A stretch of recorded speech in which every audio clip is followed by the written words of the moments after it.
hari ni korang bersama Daya dalam Doktor Awak. Hari ni kita nak buat apa? Kita ada sesi podcast bersama Dr. Najwa dan juga kita punya passion. So, sebelah saya Dr. Najwa, boleh perkenalkan diri? Hai, Assalamualaikum. Saya Dr. Sharifah Najwa daripada Dr. Ana. So, saya salah seorang doktor dekat Dr. Ana ni lah. Doktor kulit dengan estetik. Boleh perkenalkan nama? Hai, saya Amy, umur 29 tahun, dari Ecohit. Bekerja dekat mana tu? Saya buat freelance property je, banyak duduk dekat rumah. So, dah tanpa melengahkan masa, kita akan teruskan podcast kita. Okey, doktor. Apa dia masalah passion kita ni, doktor? Okey, saya panggil Amy saja boleh? Boleh. Okey. So, Amy boleh ceritakan sejak bila Amy mengalami masalah jerawat macam ni? Start bulan 9. Last year? Last year. Okay. Bulan 9 last year saya ambil suntikan depo. Tu lepas 3 hari tu saya start naik jerawat besar-besar. So dia jadi sakit. Sakit lah, saya nak tidur pun kadang terkena bantal pun pedih. Yang IM depo tu awak ambil yang ni first time lah? First time, tapi sebelum ni saya pernah ambil, cuma saya dah tinggal lama lah, 3 tahun macam tu. Oh, so masa 3 tahun yang sebelum ni, waktu awak dapat IM depo tu ada keluar jerawat juga tak? Ada tapi tak teruk. I see. Okay. So yang awak kata bulan 9 tu awak ambil sekali sajalah? Sekali saja. Lepas tu stop tak ambil apa-apa? Saya stop lah sebab saya tengok macam teruk sangat. Dia makin hari makin teruk lah macam tu? Makin hari makin teruk. Okay. So apa yang awak buat bila awak nampak jerawat tu selain awak stop benda tu kan? Awak punya macam skin treatment ke? Awak punya produk, ubat macam mana? Sebelum ni saya memang tak ada ambil apa-apa treatment.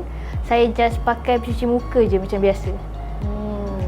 Yang lain macam moisturizer, acne spot treatment semua tak buat? Saya tak buat. I see. Tak jumpa doktor jugalah? Tak jumpa lah. Okey. Boleh saya nak tahu awak punya macam apa perasaan awak lah selama muka awak berjerawat macam ni? Saya nak keluar tu jadi segan. Nak jumpa orang memang segan. So saya banyak duduk kat rumah je. I see. Kalau nak keluar tu memang saya akan pakai mask je lah. I see. Cover dengan makeup? Tak. Saya memang tak pakai makeup sebab saya tahu kalau muka teruk memang tak boleh nak pakai foundation ke apa, memang tak pakai. Betul, nanti lagi clear pores lah kan. Okey, so macam mana awak boleh tahu pasal Dr. Ana? Masa tu saya cakap dengan husband saya lah, muka saya pedih sangat. Saya cakap dengan dia. So husband saya dia tak stay sini, dia duduk jauh. So dia kata tak apalah, cuba survey dulu dekat Eco Majestic ke yang dekat. So saya tengok dekat reel kat Facebook. So saya nampak Dr. Ana dekat kan. So saya pun share link tu dekat husband saya. Husband saya tolong booking lah. Dia setkan appointment dengan Dr. Ana. I see. So awak dah start buat treatment ke belum dengan Dr. Ana? Dah, sekali saya dah buat. So minta wellness minta saya refer dengan doktor. So dia bagi saya antibiotik. So ubat untuk allergic tu. So saya ada beli set yang Dr. Ana punya. So saya pakai yang tu lah. So baru bertukar lah. Yang first treatment awak buat dekat wellness tu treatment apa? Acne, biasa punya je. Oh, yang promotion? Oh, so tak pernah lagi merawat betul-betul lah? Tak, sebab dia nak minta saya makan antibiotik dulu. So dia nak kurangkan saya punya jerawat. Masa tu first saya nak buat tu memang tengah teruk jerawat saya. Lagi teruk. Oh, lagi teruk? Oh, okey. Sebelum saya proceed, saya nak tanya sikit, apa penerimaan suami puan bila muka dalam keadaan muka macam tu? Maksudnya macam dia support ke? Dia selalu support lah. Masa tu dia selalu cakap lah nanti pergilah. Tapi saya ni jenis suka tangguh-tangguh. Dia minta saya pergi je cari dekat sana kat Facebook. Terus mungkin sebab saya dah teruk sangat, dah sakit, so saya cakap tolonglah tolong dealkan. So dia deal, tu baru saya beranikan diri pergi buat treatment tu. Okay. Untuk soalan doktor pula, saya nak tanya kenapa macam tadi dia kata dah ada ambil untuk pregnant punya tu kan, kenapa boleh jadi macam ni selepas dia ambil? Okey, untuk kes Cik Amy ni, dia ada buat IM depo. IM depo tu adalah kita panggil perancang. Dia bila perancang dia hormon, of course dia hormon. So penerimaan hormon ni setiap orang tu lain-lain. Ada orang dia pakai depo, IM depo ataupun dia makan pil perancang, muka dia jadi cantik. Kulit dia jadi acne dia mati semua, hilang. Tapi ada orang pula bila dia adanya dia ambil IM depo ataupun pil perancang ni, muka dia naik jerawat sebab hormon. Okey, sama juga hormon ni kalau kita pregnant.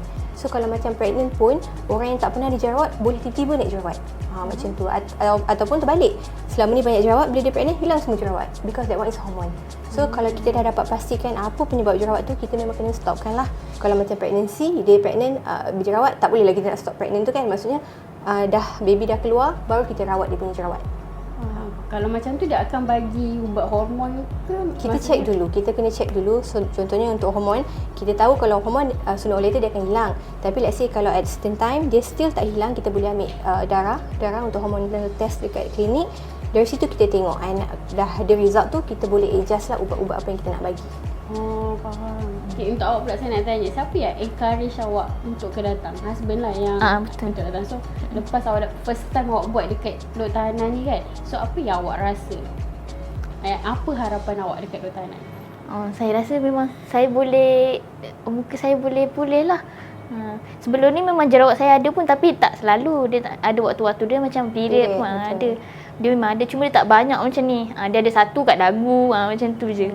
So sekarang saya pun lepas saya jumpa Dr. Hana, dia ada explain juga cara-cara sebelum tidur kita nak kena buat apa, pakai mask, sunscreen, semua dia ada explain kat saya itu. So saya dah start pakai lah. Okay, doktor, saya nak tanya, kalau masalah patient macam ni kan, apa yang sepatutnya rutin skincare diorang ni? Okay, untuk rutin skincare, banyak orang fikir kan bila dah ada jerawat, dia tak nak pakai moisturizer sebab dia rasa lagi berminyak. Okay, kita kena faham moisturizer tu sebenarnya ada dua jenis lah, oil base dengan water base. Kalau muka dia tengah berminyak, tengah berjerawat banyak, minyak banyak kan, so jangan pakai yang oil base, kena pakai water base. Still kena pakai moisturizer sebab apa? Kalau you tak pakai moisturizer, sebenarnya your skin boleh dehydrated. Dehydrated meaning kurang air. Bila kulit you tengah kurang air, minyak you akan produce lagi banyak sebenarnya. That's why you kena pakai moisturizer yang water base. Okay, and then at the same time, of course, bila you ada jerawat, you kena rawat. Okay, you kena pakai contohnya, kita pakai acne spot gel yang kita sapu kat situ kan. Tapi kalau jerawat dah banyak, of course, you kena datang buat treatment lah. Sebab kat treatment tu dia spesifik lagi dan dia lagi kuat ubat-ubat yang kita pakai. Contohnya kita buat chemical peel, ataupun kalau macam certain case yang jerawat yang teruk, kalau you datang klinik, selain kita bagi ubat antibiotik yang makan kat rumah, kita boleh buat few treatment lain macam contohnya acne shot. Acne shot tu dia cepat lah. Dia shot maksudnya dia inject, doktor yang buat. Time buat tu adalah rasa sakit sikit kan, kena inject, tapi memang cepat jerawat tu pecah dan dia kempis lah. Macam tu. Oh, faham. So dekat orang yang dekat luar sana, kalau korang ada yang masalah jerawat macam kita punya patient ni, korang perlu dapatkan rawatan dahulu, barulah tukar skincare ke apa. Betul tak doktor? Betul.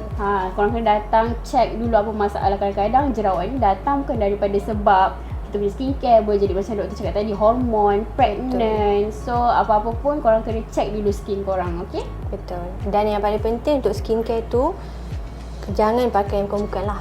Maksudnya jangan pakai, bukan nak kata local product, tak, saya tak cakap macam tu. Maksud saya sekarang ni terlampau banyak. Apa-apa kalau korang nak beli produk kat luar tu, tolong check dulu NPRA. Okay, NPRA itu sejenis website yang kita boleh check registration. Ada tak KKM? Kalau ada KKM, maksudnya dia selamat. Tapi selamat tak bermaksud sesuai dengan kita. Kita pakai ubat yang selamat, yang mahal macam mana pun, tak semestinya dia sesuai. Cumanya of course you have to lah check benda tu. You kena try. Setelah you tak try, you tak tahu kan. That's why you have to spend sikit lah untuk skincare. And once you dah jumpa yang elok, sebenarnya better you continue, jangan tukar-tukar dah. Macam tu. Okay. So last soalan saya, apa skincare rutin awak sepanjang muka awak breakout ni? Apa yang awak buat untuk penjagaan kulit? Lepas saya jumpa Dr. Hana, saya ikut yang macam dia arahkan lah. Dia kata bangun pagi cuci muka, so pakai moisturizer. So nanti kalau nak pergi keluar ke, pakai sunscreen, nak tengok TV ke, masak ke, so lepas tu nanti dia suruh jaga pemakanan. Lepas tu minta sebelum tidur pun pakai cuci muka, pakai lagi moisturizer, pakai mask. So saya buat yang tu rutin lah. Sepanjang lepas saya dah jumpa dengan Dr. Hana, saya buat yang tu sampai sekarang lah. Okay, sebelum jumpa Dr. Hana? Saya memang tak ada pengetahuan pasal skincare, jaga muka semua, saya tak ambil tahu yang tu. Saya just cuci muka macam biasa je. So memang saya tak ada pakai apa-apa untuk muka. So doktor, kalau macam dia mention tadi dari segi pemakanan pula, macam mana tu untuk muka breakout ni? Okay, kalau untuk skin breakout, tak kisah apa causes dia, kita kena limitkan dia punya diet tu, kita kena jagalah. Sebab kita tahu acne ni dia banyak sangat faktor dia bukan satu benda sahaja. So daripada pemakanan kita kena jaga. Yang first sekali sebenarnya kita kena cut oily food.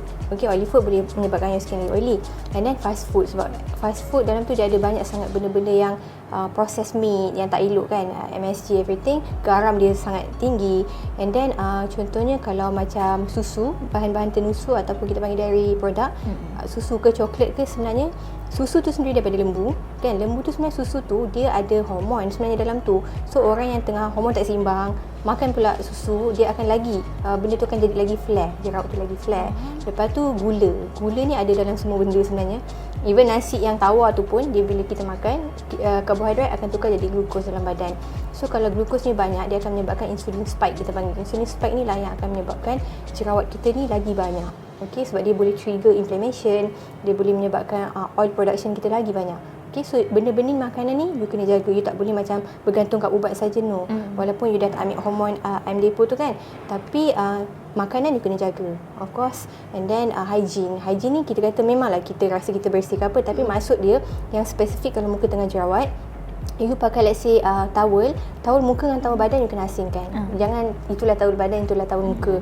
Okay, and then you punya cadar tu sebenarnya kalau boleh kita tukar dalam sebulan 2 kali macam tu. Dan yang lagi spesifik kita punya ni bantal, kita punya sarung bantal tu kalau muka tengah oily, tengah jerawat, you try tukar seminggu tu, you pakai, you basuh 2 kali macam tu. Sebab bila kita baring kan, bila kita tidur malam, minyak kita punya sel mati semua melekat kat bantal sebenarnya. Okay, and then untuk perempuan tudung kita janganlah hari ni kita pakai setengah jam, kita sangkut, lepas tu esok nak pakai lagi. Sebenarnya once kita dah pakai, dia dah terkena skin kita, balik terus basuh. Macam tu lah. Okay, dengan mask tu kan akan pakai sekejap lah, pakai lah esok lagi. Benda tu dah melekat dah sebenarnya, minyak-minyak tu. So doktor ada tak any tips untuk kita punya passion ni? Okay, so tips saya untuk spesifik untuk Amy, okay, awak kena sabar dululah sebab benda ni insyaAllah akan settle. Sebab jerawat ni something yang kita boleh treat. Okay, kalau macam melasma lain lagi, tapi kalau jerawat dengan parut ni something yang kita boleh treat. Cumanya kita kena ikut rutin tu dan kita kena bersabar, of course. Maksud saya sabar tu memang geram rasa, tapi jangan picit. If you picit, satu infection tu akan jadi lagi tambah, kedua lekuk tu. Itu yang kita nak prevent lah. Okay, so just follow the routine and then dapatkan treatment yang macam kita plan let's say untuk acne shot ke, kita buat treatment chemical peel pun you datang on time lah. Jangan kata let's say patutnya you datang every 2 weeks tapi you datang every 2 months. Macam tu susah lah sebab tak terkawal benda tu.